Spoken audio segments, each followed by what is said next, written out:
सोचिए, एक लड़की जिसे खुद पढ़ना नहीं आता था, फिर भी उसने हजारों लड़कियों को पढ़ना लिखना सिखा दिया।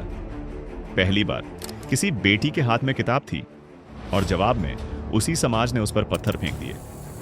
ये कोई आम कहानी नहीं, ये है क्रांति की शुरुआत। सोचिए, एक वक्त था जब लड़कियों को पढ़ने की इजाजत तक नहीं थी।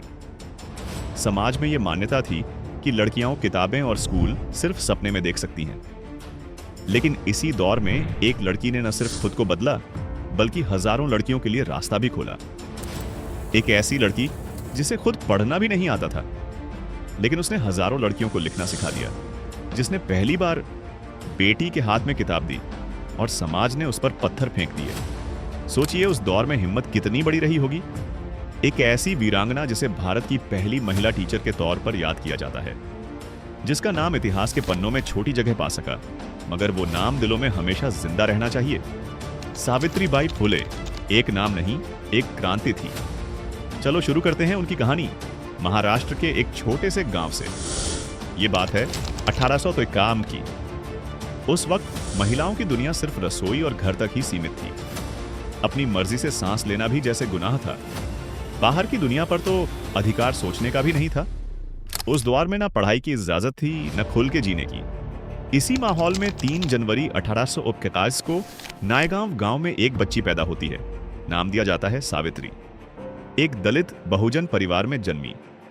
उस समाज में लड़की का पैदा होना भी पाप समझा जाता था, लेकिन यही वो लड़कियां थीं जो बाद में मिसाल बन गईं।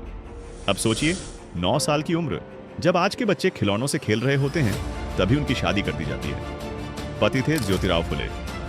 खुद की उम्र 13 साल, मगर ये 2 लोग वक्त से खुद आगे थे। शादी आमतौर पर उस जमाने में लड़की को और सीमित कर देती थी, मगर यहां कुछ और ही कहानी शुरू हुई। सावित्रीबाई खुद अनपढ़ थी, लेकिन उनके पति का सपना था कि उनकी पत्नी शिक्षित बने। ज्योतिराव ने खुद पढ़ाई पर भरोसा किया और यह भरोसा अपनी पत्नी में भी जगाया।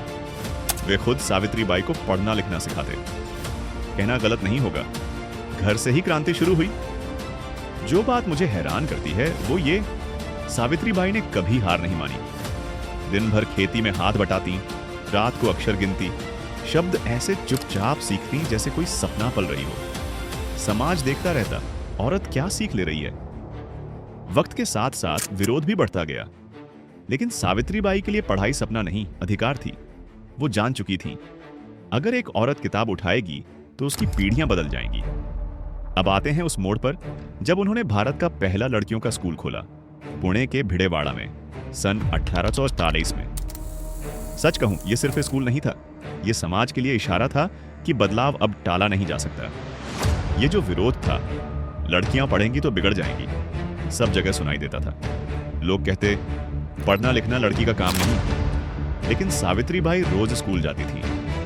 जरा सोचिए, लोग उनके ऊपर रास्ते भर गोबर और कचरा फेंकते थे। वो हमेशा एक अतिरिक्त साड़ी लेकर निकलती थीं, ताकि स्कूल पहुंचकर बदल सके। हर दिन कीचड़ और तानों से लिपटी, लेकिन शिक्षा के लिए जिद में अड़िग।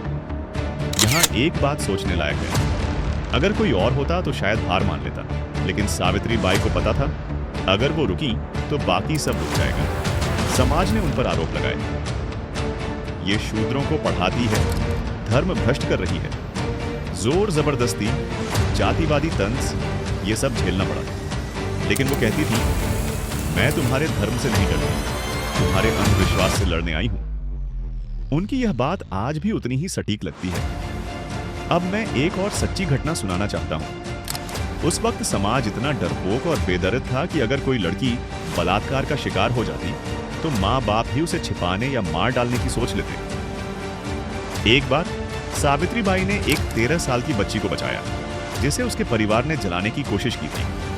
उसे अपनाया, उसका नाम रखा यशवंत। आगे चलकर यही बच्चा भारत का पहला बहुजन डॉक्टर बना। सोचिए, बदलाव कितने अनोखे रास्ते से आ सकता है। वक्त बीतता गया, संघर्ष बढ़ता गया। फिर आता है 1869। पुणे में प्लेग फैल गया। लोग डर के मारे घर छोड़कर भागने लगे, मगर सावित्रीबाई और उनका बेटा यशवंत एक कदम और आगे निकले। उन्होंने बीमारी से जूझ रहे लोगों के लिए प्लेग सेंटर खोला, खुद देखभाल करने लगी। एक दिन जब वो एक बीमार बच्ची को उठाने गई, तभी उन्हें संक्रमण हो गया। 10 मार्च 1877 सावित्रीबाई दुनिया से चली गई। पर जैसी उन्होंने पूरी जिंदगी दूसरों के लिए जी, अपना आखिरी वक्त भी बीमारी पीड़ित बच्ची को बचाने में ही लगा दिया।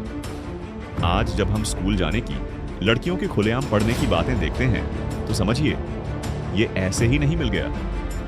इसका बीज सावित्रीबाई जैसी औरतों ने अपने खून पसीने से सींचा। असल बदलाव अपने आप नहीं आता, उसे लाने के लिए कोई ना कोई अपने को झोंक देता है। हर उस लड़की के लिए जो आज स्कूल बस्ता लेकर घर से निकलती है, सावित्रीबाई का संघर्ष नींव का पत्थर है। ये सोच खुद में ताकत देती है। कभी सोचना, अगर उस दौर में सावित्रीबाई डर जाती तो शायद ये कहानी कभी पहुंचती ही नहीं। बदलाव छोटे छोटे कदमों से शुरू होता है। औरत की मुस्कान, उसकी किताब, उसकी आजादी, सब में उनके संघर्ष की झलक है। यही सावित्रीबाई फुले की कहानी है। नाम चाहे किताबों में छोटा हो, लेकिन असर बेहद बड़ा। अब अगर आपको वाकई लगता है कि ऐसे रियल हीरोज को इतिहास में छुपाना नहीं चाहिए, तो फॉलो, शेयर और सब्सक्राइब करना मत भूलिए। इससे बड़ी श्रद्धांजलि कुछ नहीं हो सकती। मिलते हैं किसी और नए हीरो के साथ, एक नई रियल कहानी के साथ। तब तक के लिए कीप नॉलेज। जय हिंद, जय भारत।